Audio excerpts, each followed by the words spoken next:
Oh my god.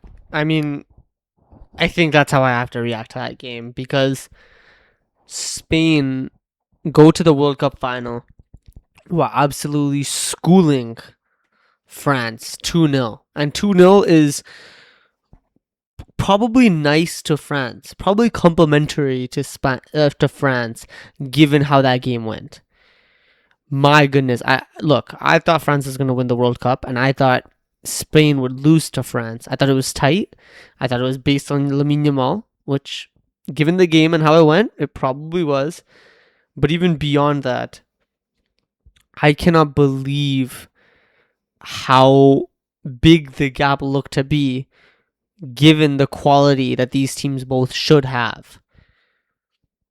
It's funny because I thought the actual opposite would happen. I thought France probably have a higher chance of schooling Spain than Spain schooling France. It's insane. I'm shocked, and I think, look, I think there's several discussions that need to be had and several interesting discussions. But firstly, I think you gotta give credit to Spain, man. I think Spain throughout this whole tournament have looked kind of sus. And I think most people, or at least a lot of people, thought that, Spain against France, this might be where Spain this might be Spain's limit, right? Spain hasn't really been tested too much in terms of a top team, and Spain haven't been playing that good against every team they played against. So this might be their limit. This might be where they lose and they crash out of the tournament. But all but that, all but that. What a performance! I mean, you go from Unai Simon, who has had some shaky moments in this tournament, but was good today with whatever he had to do, to Pedro Porro, good goal, but generally probably the best right back of the tournament so far, to Cucurella, who you can argue is the best left back in the tournament, completely locking up anyone on that side. Dembouz, Olise, it doesn't matter who it was on that right hand side, completely locked up. I think Laporte and Kubarsi played really, really well against Mbappe. Didn't really give him a chance. Didn't really give him seconds to shoot at all.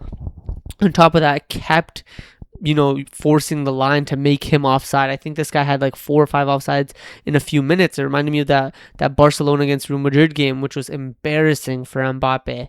Then you look at that midfield. My goodness, Rodri dominating that midfield. Fabian obviously good, but Rodri just dominating the state of play in terms of just controlling the game, sweeping up when he needs to. Dani Olmo with intricate little touches and passes in the final third. Lamine Yamal, although not at his best, still top quality to win the penalty and still have moments where he impacts the game, a threat. Let's not speak about the left winger because I don't think Alex Baena. I don't think he's been good this whole tournament. I don't think he did well this game either. And then Oyarzabal, who's same thing. Technically clean, technically gifted, and just same like Olmo, having those sweet little moments in the final third. I don't think he was at his best today, despite the penalty goal, but generally it didn't really matter. I think Spain just dominated the game from a technical aspect so much and so easily, to a point where it felt like these two teams are different quality, different level quality technically. And although yes, you give credit to you give credit to Spain for that, I think for me the conversation lies with France. And unfortunately, Didier Deschamps, crashes out in the semifinals in his final tournament for France, and I don't think any of the blame can go on him. I think today, regardless of the tactics or the tactical flaws that Didier Deschamps may have, this game was on the players. Obviously, France had a little bit of bad luck with Saliba coming off with a back injury that we know he's been playing through and he's had since I don't even know how long in the season with Arsenal, let alone France. Very unfortunate. And obviously, we pray he comes back quickly and hopefully he doesn't need that surgery, but most likely he will. 3 to 4 months out. But beyond that, I think they were sloppy beforehand, technically, but when he came off, you saw Upamecano hoofing balls to Mena, for example, where Mena has to save it and it almost goes up for a corner. Lacroix was solid, but you could still feel the shakiness in that center back in that defensive line. Then before that, I think Digne giving away that stupid penalty, and also he wasn't technically secure. Koundé was okay, nothing special. I think Rabiot and Chouameni didn't dominate that game at all. I think they just got bossed all day. And then even when Kone came on for Rabiot, I don't think that changed much. Maybe a little bit in terms of tenacity, but I still think that it was funny. I think their midfield almost looked worse after Rabiot came off. I think that first half was more competitive, more 50-50 than the second half was. The second half really felt like, although Spain were 1-0 up, it felt like Spain's. Maybe I'm wrong. Maybe other people disagree. I'll see in a little bit, given the comments. Make sure to comment your thoughts, but also given other YouTube videos that I'll definitely be watching. But I think the biggest conversation I want to have, we know about their fullbacks, we know about their midfield, and I've always known that Upamecano is a little bit suspect in these big games. But the two players I was probably disappointed with the most was Michael Olise and Ousmane Dembele. I think Dembele, I can give him some slack because in that last maybe 30 minutes, maybe even that last 15 minutes, I'd probably say he showed the most, he posed the most threat, he was the most threatening out of the forward players. But Olise and Dembele, within that first 60 minutes, until Olise got hooked, you saw them turn over the ball time after time after time again. I feel like I remember in that first half, so many things that Olise tried just wasn't working.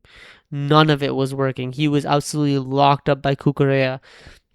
But beyond that, even when he was drifting in the middle, so many loose touches, so many turns where he got trapped, so many, just so much technical frailty. It felt like so many times in the game, it felt like he wasn't technically at it, and it was just honestly disappointing.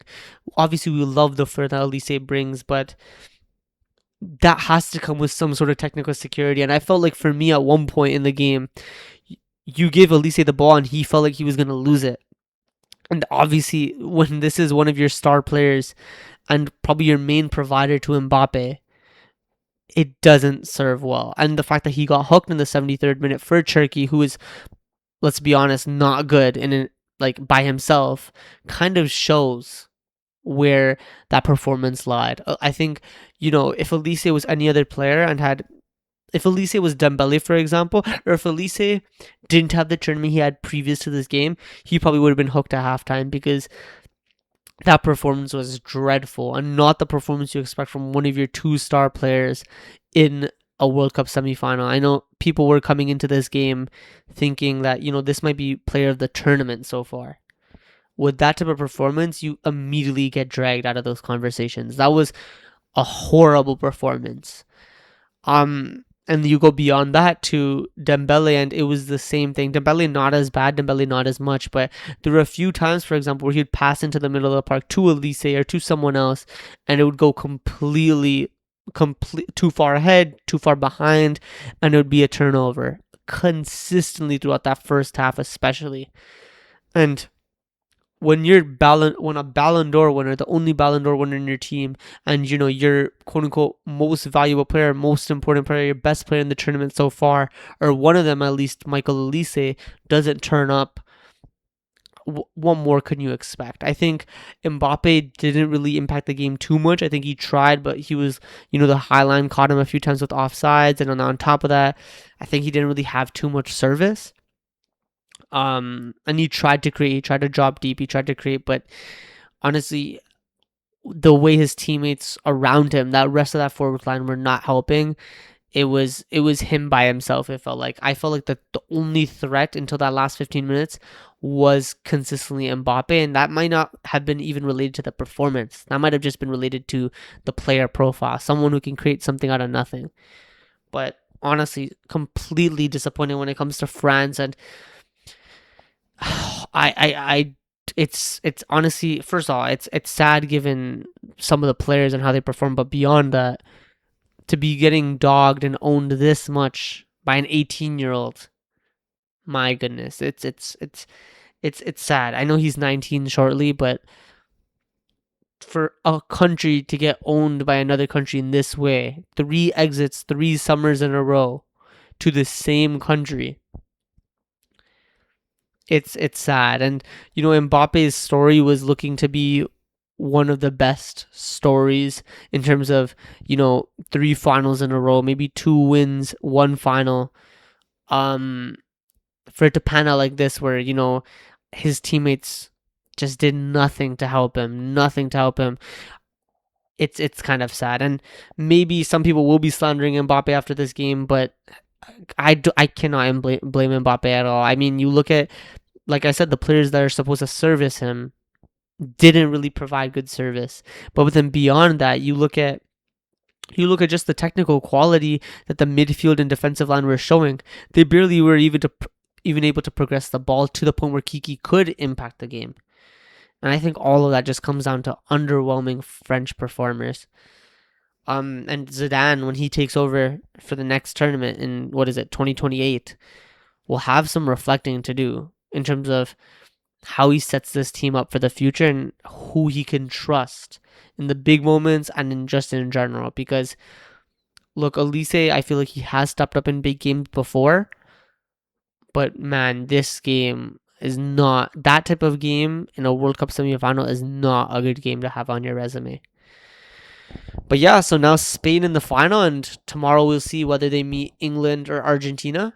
England, that'll be a repeat of the Euro 2024 final, where Spain won 2-1, and Argentina would be what we were supposed to have, the finalissimo, I think it's called, game between Spain and Argentina, and we'll finally have that in the World Cup final. Me personally, I want England to win because we predicted a France and England final with France to win. So even if we got 50% of the finalists correct, I would probably be happy with that, probably take that. So I definitely want England to win, and yeah, we'll definitely see what happens. It'll be an interesting final, no matter who wins, who plays. But if Spain win this tournament the way they're playing for most of this tournament, it would have definitely been mostly relying on that defense and the defensive masterclass. And so maybe not, we'll come with a reaction tomorrow. Take care.